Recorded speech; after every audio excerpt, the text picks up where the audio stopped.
Slippery elm bark. It's a beautiful plant. It smells so good. It kind of smells like burnt caramel. It's a plant that is lovely to smell, to taste, to work with. It is just a great herb. It is most known for helping to support the body's mucous membranes and as a nutrient-dense food. Well known for that. And also it has a mild astringent type properties to it. It is native to eastern North America and to Canada in the Appalachian Mountains, and it loves very moist woods, though it doesn't grow much in waterlogged areas, but very moist woods. It likes full or partial sun, and the part that we use is the inner bark. You can be used fresh or dried. It is an herb that can be fed to the elderly, it can be fed to little kids, it can be fed to animals, it can be fed to everyday people. Anybody can use slippery elm and seem to get incredible effects from it.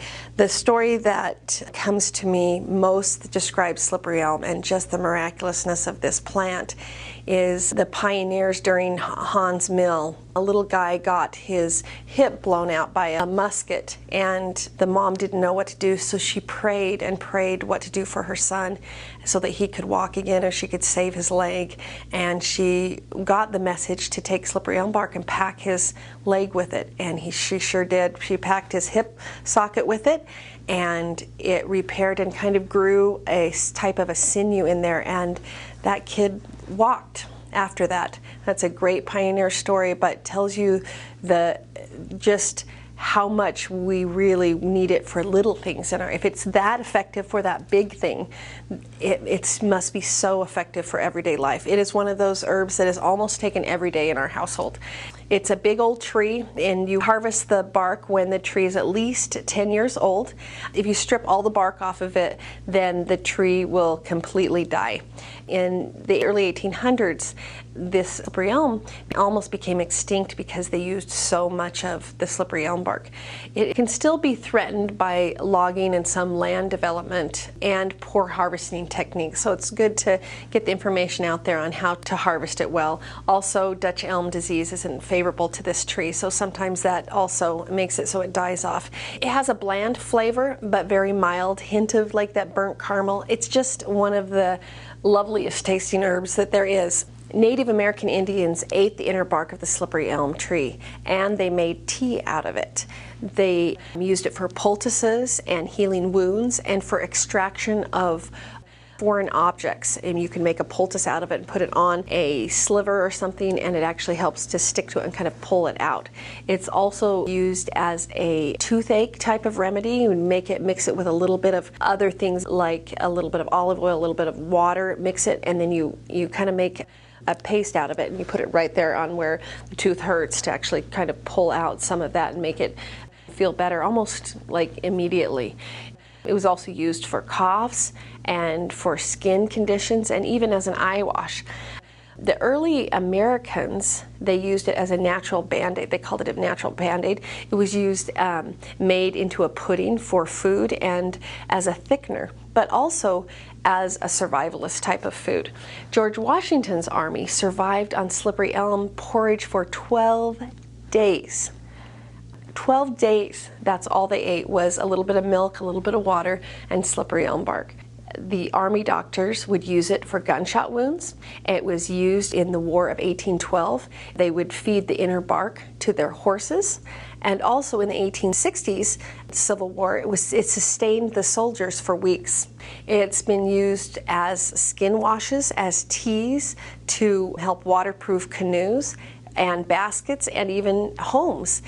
And even in the 1800s, Henry Thayer came out with their famous throat lozenges, where you just take slippery elm and they make it into a lozenge, and it can get very hard if you mix it with water, and you can roll it out and cut it and make your own lozenges. But it was first in the 1860s famous for that, and I know a lot of singers who use those lozenges before they sing. because it helps to soothe that irritated throat. Also, in the 19th century, doctors would use it and recommend it as a type of a broth for children and for elderly and for invalids and any type of wasting diseases where they're losing weight and just dying, really. It can help the body with the gastrointestinal issues that might be going on, with stomach aches and ulcer symptoms and gastritis symptoms and colitis symptoms and even settling down diarrhea and dysentery. It's been used also for internal worms and expelling those. So anything that can help nourish and feed the intestines, you eat with slippery elm. Like, for instance, oatmeal and types of fennel seed tea and peppermint tea can be mixed with it, and it absorbs really well into the body and helps to nourish the intestine no matter what type of symptoms are going on. Now let's talk about respiratory for a second. Definitely known for respiratory problems, known to help settle down pneumonia symptoms and consumption, pleurisy symptoms, all kinds of coughs, and also even the sore throat that we talked about. It can help topically with skin issues because it makes a really, really great poultice. This plant is chock full of nutrients. You know, that's how people could sustain on it for so many days, by just eating slippery elm. It's a great source of calcium, bioflavonoids. It's a great source of E and vitamin K. It's got copper in it. It's got iron in it, phosphorus, potassium. It's full of zinc and selenium, among other things. It is a really nutrient-dense plant. And when the inner bark gets wet, the sugar molecules surrounding the fibers, they swell and produce this slippery gel-like compound called a mucilage, where it's very feels kind of mucusy or whatever, but that's the magic, because that's what lines the intestines and the stomach and helps to get in there and to support the lungs.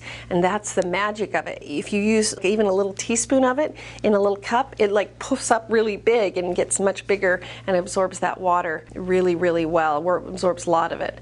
It's made into a gruel where you make a liquidy kind of a soup out of it and ingest it for babies and invalids and lots of stomach weaknesses. And it's a sustaining food when you can't really seem to get on top of feeling better, or just needing just the bare minimum of nutrients while you're getting better or healing.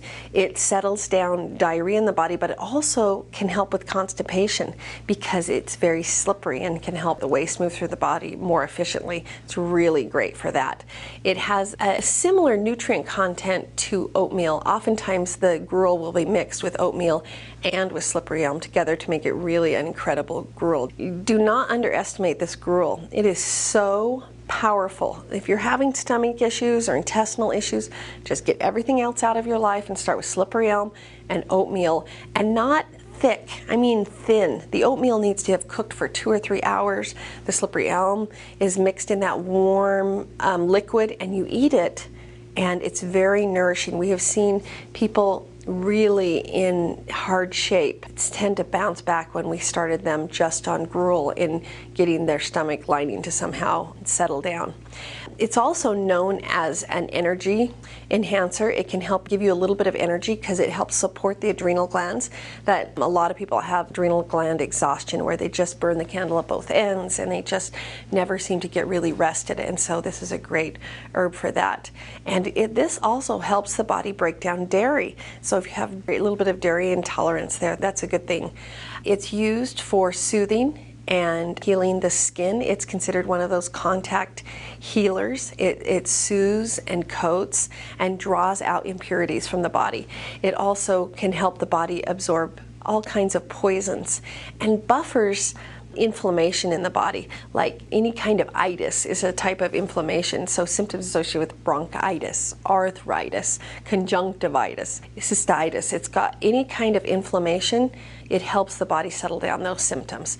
Digestive tract, you know, just stimulates digestion. It can help the body protect membranes. It can neutralize too much acid in the stomach. It can help absorb foul gases and smelly gases.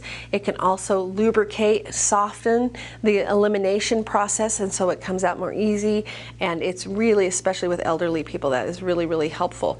Also, it helps those parasites slide right out of the body and not stick in the body and the intestines.